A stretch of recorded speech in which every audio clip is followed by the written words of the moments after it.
Welcome to our Meet the Experts TV Director DGA Nominees panel. I'm Rob Licuria, Senior Editor at Gold Derby, and I'm here with a star-studded lineup of amazing helmers and artists, and they include Danny Strong, nominated for Dopesick, Barry Levinson, also nominated for Dopesick, Lucia Aniello, nominated for Hacks, Craig Zobel, nominated for Mare of Easttown, Hiro Murai, nominated for Station 11, and Barry Jenkins, nominated for the Underground Railroad. Thank you, everybody, for joining us today. Such amazing work that you've all been nominated for this year. I really want to know, as a director, when you're in the thick of production, how do you know, or when do you know, that you have the perfect take? And I want to go to you first, Craig. I'm very interested to know, because I'm sure you probably have this internal battle quite often on Mare of Easttown. Yeah, I mean, I'm scared to answer that because I feel like I'm constantly feeling like I need another.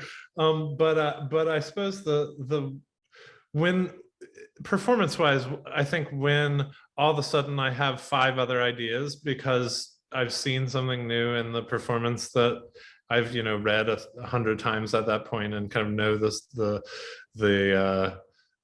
what it's supposed to be, and all of a sudden I see the actor has found some new bit.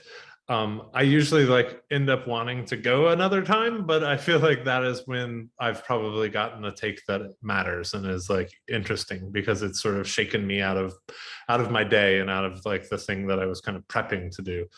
I guess that's how I'd answer that. Okay. Lucia, what about you? You're working on Hacks. I think you're in production now. But how do you know? How do you know? Yeah, I think I don't always know. No idea. But I suppose there is. I think very similar to what Craig said. Like if there's, if it's a comedic moment and and it elicits a laugh out of me, and that's obviously I work in comedy, but to get a actual out loud laugh out of me is that means that I really genuinely think it's funny, especially because I've written it 9 months earlier or something. So to be like, wow, that was good because they made it better is definitely a moment that it allows me to be like, okay, we should move on. But if it's not a comedic moment and it's more either a dramatic moment or even just a shot that's supposed to have some kind of aesthetic value beyond the comedy or even just the story, I think there's this weird thing sometimes that happens that I literally almost am like, I can see that moment on TV or something. There's something about it that I'm like, that's exactly how I imagined it. That there's something about it that feels it's this ephemeral kind of I don't know, above me thing where I'm just like, that's yes. And it's it's a printed moment. And sometimes I definitely don't always get that, and sometimes I do, and sometimes things are not as I imagined, and it's disappointing, and sometimes they're better than I imagined, and it's so exciting. And so I personally walk away from every day with a mixed bag of feelings about that day, and then I have to go to sleep and do it again. So I try not to think about it too much. That's right. Hiro, what about you? Particularly in your episode of Station 11, you had to work with a younger actor, but how do you know you have the best take and you need to move on? I'm so glad you guys answered first, because I really don't know a lot of times. I think I have a pretty good barometer for what feels honest and not honest. And I think, when something feels dishonest, I just keep picking at the thing that bothers me and working with actors till it feels honest.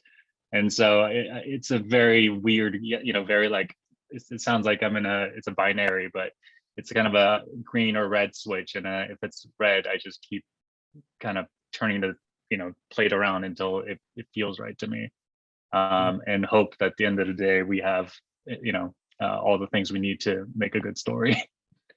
Do you feel the same way, Barry? Especially when you're working on a show that is confronting or difficult, challenging? How do you feel that you've got the best take? Yeah, I do feel the same way. And I think I love that so far no one said, oh, it was exactly what I thought, because it's never exactly what you thought. You're always just working towards something that feels right and not something that feels like what you assumed it would be. When I went to film school, we shot everything on film, and we didn't have a lot of film. It was like 1,200 feet to make like a 10-minute short. And so you get really ruthless, and you go, if I call it a lightning strike take, if lightning struck the set and we had to shut down, but we have a scene, could we play the whole scene in just that take? And once I get that, then I go, okay, cool. Now we can start. The pressure's off a little bit. We can build around that. But I love what Craig said, because my circle takes, I'll get in the edit and Joy will be like, okay, this is the one you circled. And I'll be like, that's the one?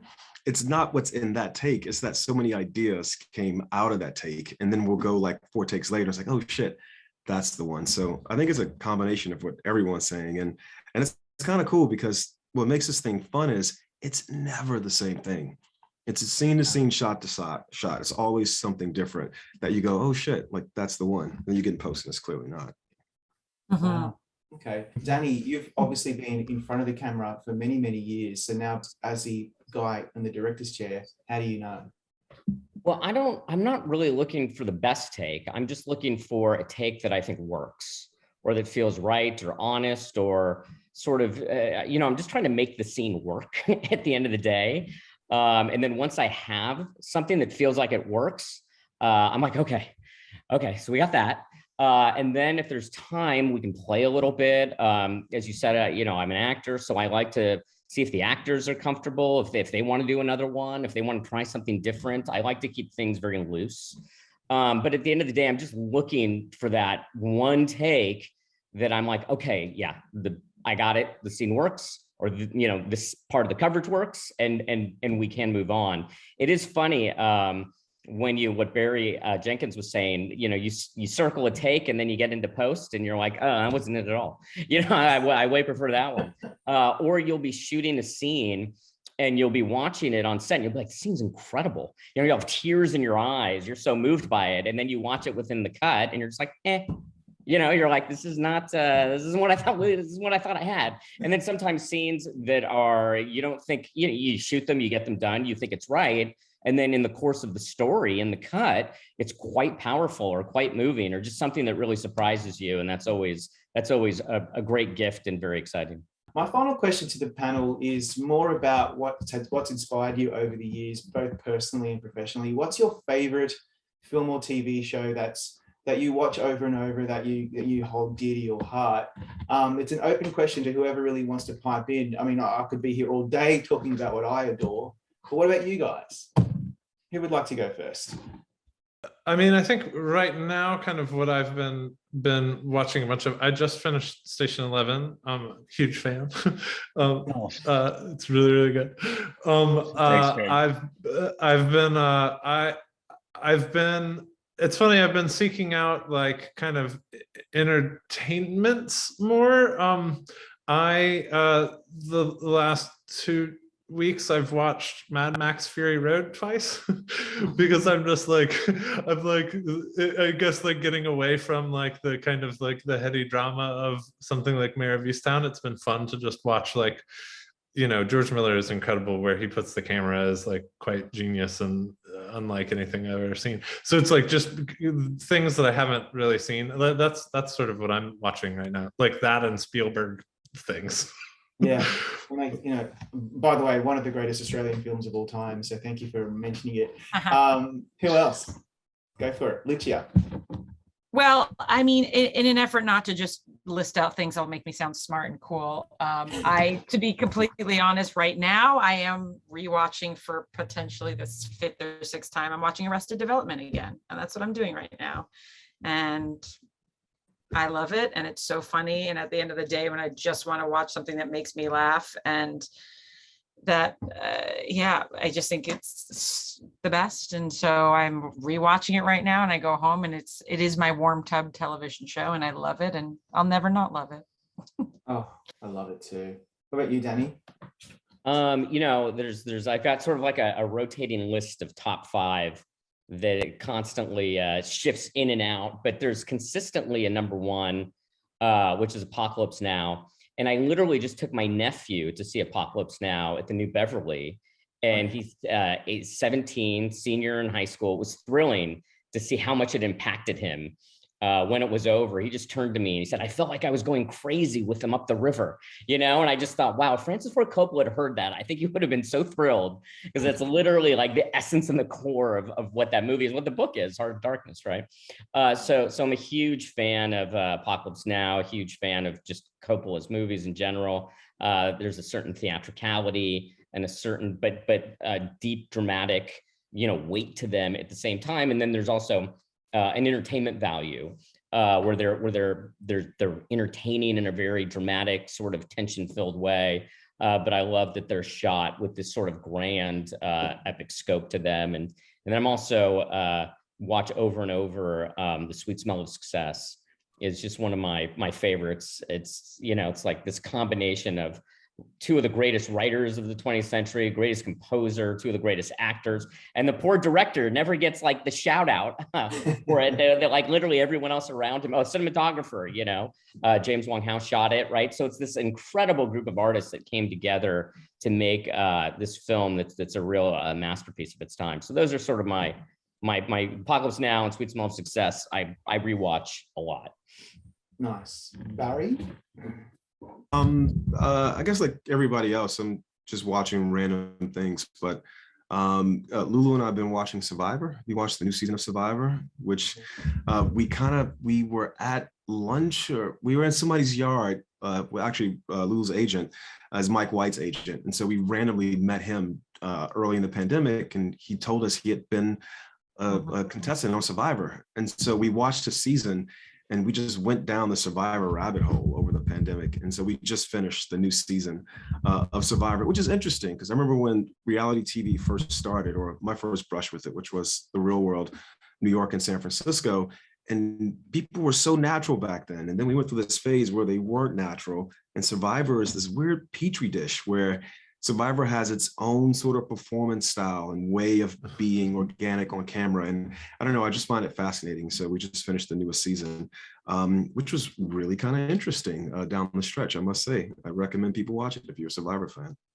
It's such a good show. It's so well made. After all these seasons, it's still hitting the ball out of the park. Hiro, what about you? I just went to the Academy Museum inside the Hayao Miyazaki exhibit. And so I've been kind of revisiting his films. My childhood favorite movie was My Neighbor Totoro. So I rewatched that recently and was like, hey, you know, I had pretty good taste as a kid. So it's a really well-made film, and it's so thoughtful and human, and the pacing, and there's something about it that just kind of resonates with me in a very basic level. So I've just been kind of going through all of his films lately. That's so cool. You know, you either watch things for comfort and fun, like, you know, we watch Marvel movies because I have two little kids and that's my hot tub movie kind of go to, or you watch things from your childhood, or you watch things that you really admire. Like I could certainly just watch Big Business with Lily Tomlin and Bette Midler pretty much every day and still be quite happy. Guys, thank you so much for joining us today. I really appreciate your time, and congrats on your DGA TV nominations. I wish you could all win, but unfortunately that's not how it works. But anyway, congratulations, good luck, and we hope to see you soon.